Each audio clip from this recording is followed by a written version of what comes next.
Hey everyone, so today we're going to be mainly talking about shifting between first and second positions, maybe some first and third position. But the important thing when you're shifting is always to lead with your arm. So never with your wrist, never with your fingers, but really think and feel your arm movement, basically the forearm and also where your elbow is. And it's also really important to know before we get to the details of shifting that basically the higher your instrument goes, the spaces between the keys get a lot smaller. So that's kind of different than piano instruments where each note is basically the same shape and also distance. But in violin, in a lot of most string instruments, as you get higher into your fingerboard, so closer to yourself, the spaces, the notes all get a lot smaller. So keep that in mind when you shift.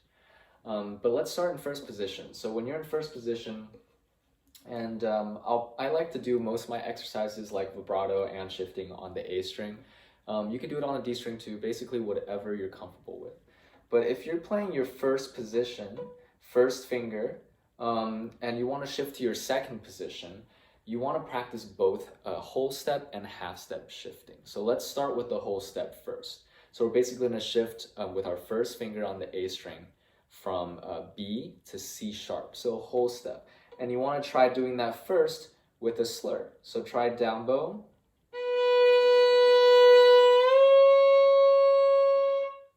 And notice how my arm is really guiding this movement. It's minimal.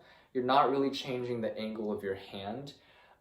This is probably more important when you get higher into the instrument, when your instrument, upper bout especially, gets in the way of your hand.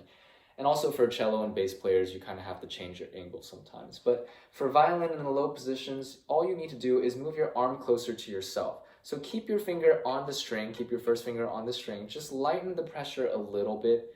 You will get some calluses, there will be some, your skin will get rough, but as you go on and practice more, your hand will start to adapt to that. So one more time here.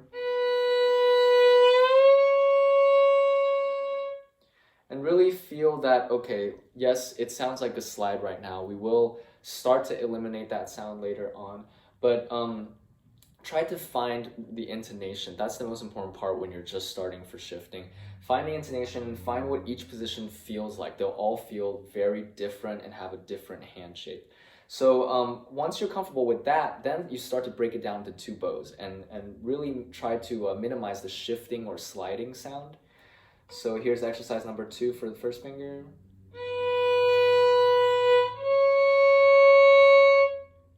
So notice how I shifted during what's called, we call the dead space. And that means when you're changing bows. So when I went from down bow to up bow, there was a moment in time where I didn't have much sound going on. And that split second is when we shift. And usually when you can still hear the shift, even if you change bows, that means you're either shifting too early or too late. So let me do this one more time.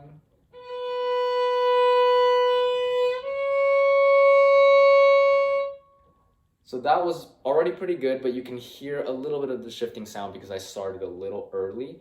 But that gives you kind of a good idea of what to work with when you're shifting just from first to second position. It's very minimal. And now let's get it even smaller. So let's do the half step shift. So first finger, same thing, from B to C natural. So here it is with slur.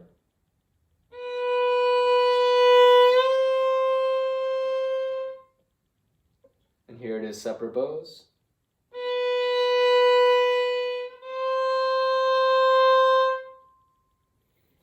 And it's very important to do this exercise with each finger. So I'm not going to go through all of them, but let's just quickly go through the second finger.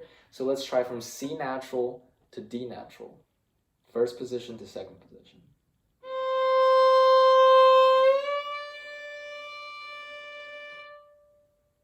Now here it is with separate bows.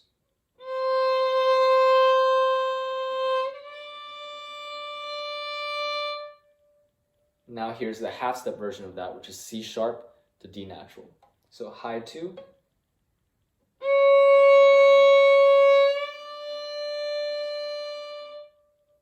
Separate bows.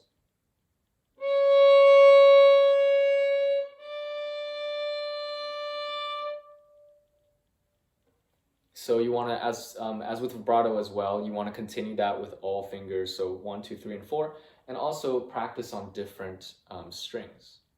So after you feel comfortable with basically those two exercises, slurred and separate bows, do those backwards so that you know how to get from second position back into first position. So for example, we'll do that with just the first finger.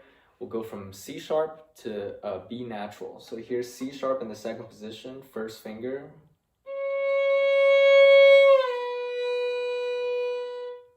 Now separate bows.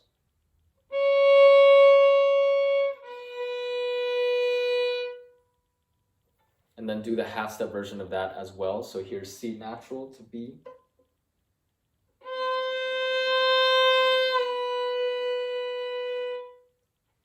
Separate bows.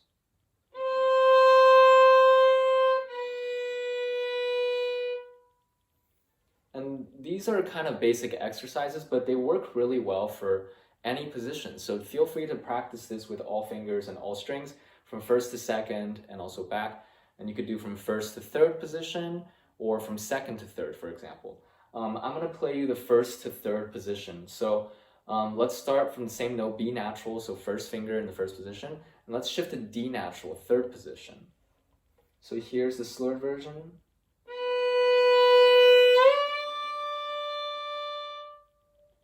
Here it is, separate bows.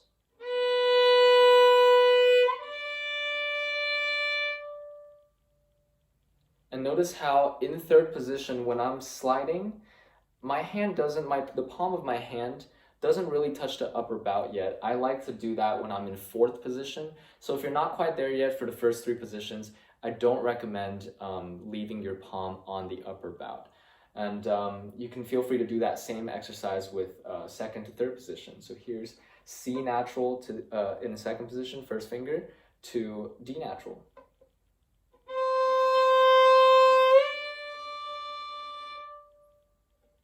Separate bows.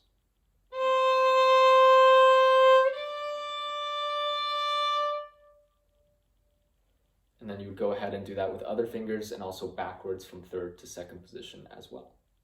So once you're comfortable with those basic exercises, you want to shift from first to third, for example, but also back right away. So here's another exercise that can help. So we're going to do first to third position, B, first finger in first position, to D natural, third position, first finger. So here's what that sounds like.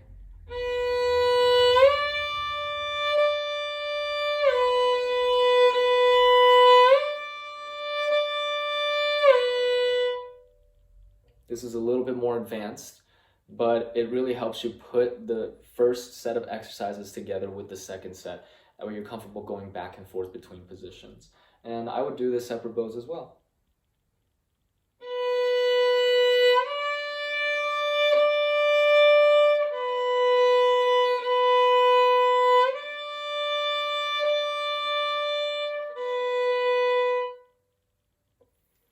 So these are kind of basic exercises for you to get started with shifting. The last thing I'm going to talk about is the thumb. So it's really important to keep your thumb always in the same place. No matter what position you're in, your thumb, and I'll turn around so you can kind of see, your thumb will always be slightly behind the first finger. It will never be too far up, too far down. It will always be just slightly behind your first finger, no matter what position you're in. And you don't want this part of your hand to touch the instruments. You want to leave some space that could help you when you're just starting out with vibrato. It can help you become more flexible when you're shifting as well. So keep that in mind. Your thumb needs to be relaxed and right behind your first finger. And that's it for shifting. Happy practicing.